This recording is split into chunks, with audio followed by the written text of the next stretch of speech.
Hi, I'm Ashley. I'm a Linkin Park fan and an LPU member since 2014, and I want to tell you how I ended up getting to go to Linkin Park's secret concert in LA earlier this month.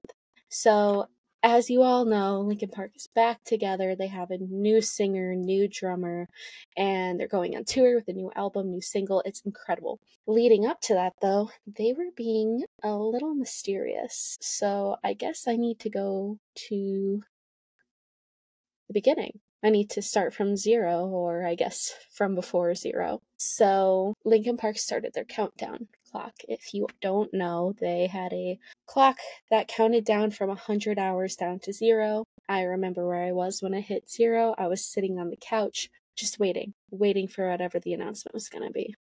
And the clock glitched and started counting back upward. Obviously, as a huge fan who's been just waiting for any news, I was screaming at the TV. I was so upset. I'm like, this is a joke. Maybe in like 5 minutes or 10 minutes they're going to announce it. And I guess that's somewhat true. At about 9:05, so 9 minutes 5 seconds in, it glitched. So at that point I knew something was happening September 5th. Didn't know what, but I knew what was happening. And of course, that clock just kept climbing back up to 100 hours. So that was a long time in the hopes of anything else happening. But while this clock was counting back up, a bunch of Linkin Park Underground members started getting emails, myself included. And it just had this little code, like a pre-sale code. And I'm like, I don't know what this is, but I'm running with it. So I'm clicking through all the links, every single step, till it hits the point where it's asking for this pre-sale code. And next thing you know, I'm in Ticketmaster of all places. And I'm like, okay. And I'm like, I have no idea how much this thing costs. I don't know what this is, but I'm pressing forward, right?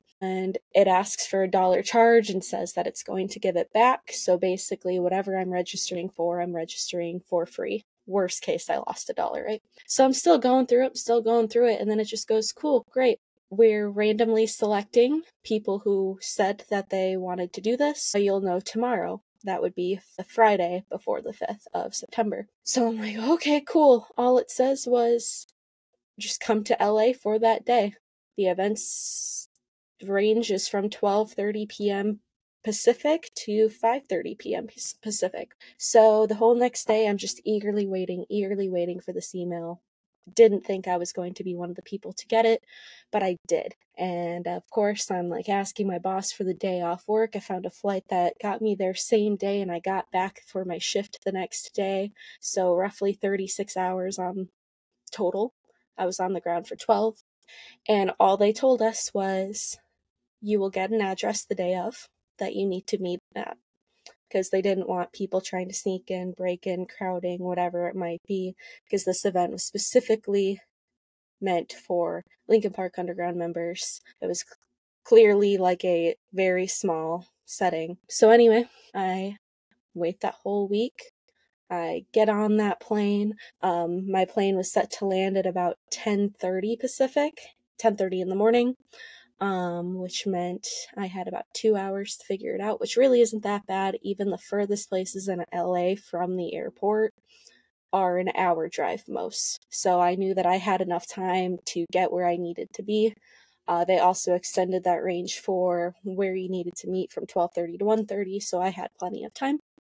That morning, I did get the email. They confirmed that we had to meet at the ET parking garage at Universal Studios. They had the specific level 2. It was B1, so basement 1. When the time came, I showed up. They had about 10 or so buses, which we did the math. Each bus fits about 50 people, so assuming all buses were full, they had about 500 of us there. So we board these buses. By the way, this event was only for the LPU member. You could not bring a guest, and it could not be transferable.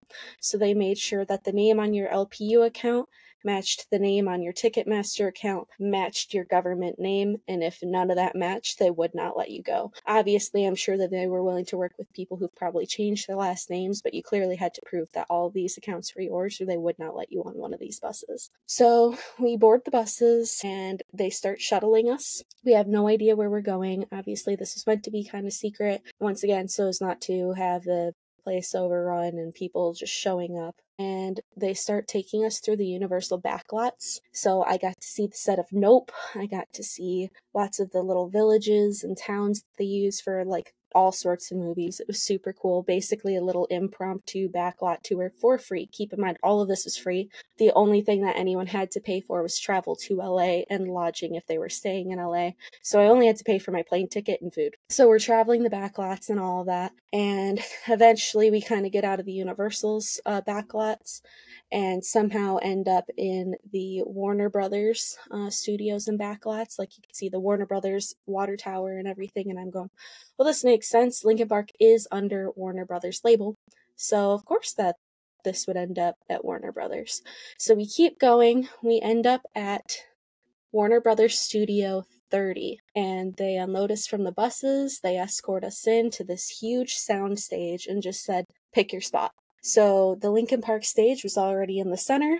They already had the rails up, so you couldn't go any closer than those rails, and people were already filing in. Unfortunately for me, I'm pretty short. So I tried to find a spot on the rail where I still had a good view, so I ended up on the walkway, which still allowed me to see Johan perfectly. I could see Colin pretty clearly, and everyone else I could see torsos up no matter where they were standing. So I'm like, this is a pretty good spot, because if I try to get anywhere other than this catwalk and I'm behind a bunch of people, I'm not going to see. There are people clearly over 6 feet tall. I'm nowhere near 6 feet tall. So I was like, this is a perfect spot for me. So I knew that I would be the first person to see them walk in, and I would be one of the last people to see them leave, and I could just enjoy whatever was going on. Keep in mind, they never actually told us what was going on, so a lot of people weren't sure. We all had inklings that there was a new single. We thought maybe this is the recording of a music video, maybe this is an impromptu show. No one knew at all. And so they have this live stream set for 3 p.m. Pacific, 6 o'clock Eastern, which is where I'm at. So my whole family's tuning in from home as I'm there. And right at 3 o'clock, the band members start walking out. We get Joe, we get Colin, we get Dave, we get Mike. And Mike walks up. They start their first song, their new song, The Emptiness Machine. And about a minute and a half later, a flash of blonde comes past me, and it's Emily Armstrong hopping on that stage to get to her cue. And it was incredible. We still didn't know at that point if this was just the song or if this was like going to be a concert. So once they started playing more and more, everyone was just getting more and more jazzed. It was incredibly emotional. None of us thought that after 7 years we would get this. So that was incredibly cool. And throughout the concert, they're just making more announcements. They're telling us like, yep, this single's out. It's available. You can play it anywhere. You can pre-order our album, and we've got a tour. And I'm just blown away. I didn't think I was gonna get this. So then they go, oh, by the way, there's merch. So I got some merch. I got a shirt for me. I got a shirt for my brother, who's a huge fan and also couldn't go. So figured I had to make it up to him somehow. We did get a really cool lanyard. We got free posters and a free enamel pin. And then we got this really interesting QR code, which seems like it changes every now and then. So I haven't been using it the last couple days, but it did start with a Twitter account that used to do Linkin Park scavenger hunts. At the time I had scanned it, it clearly had been dormant since like 2012. But I'm assuming that they're picking that back up and giving people clues along the way, which is really exciting. I do need to check that again. But yeah, then they shuttled us back. Needless to say, I'm incredibly excited for this next chapter. I've been a huge fan for years. Regardless of any controversies, these men deserve to have their truths shared, their passions shared with us. Music was always their passion, and they definitely deserve to be on the road again. So I'm really excited. I already have not only the vinyl, but the CD pre-ordered, and we are definitely looking at concerts in 2025, so maybe I will see you at one of those. Anyway, this is Ashley, Linkin Park fan and LPU member since 2014, and that is how I got to go to a Linkin Park secret show in LA.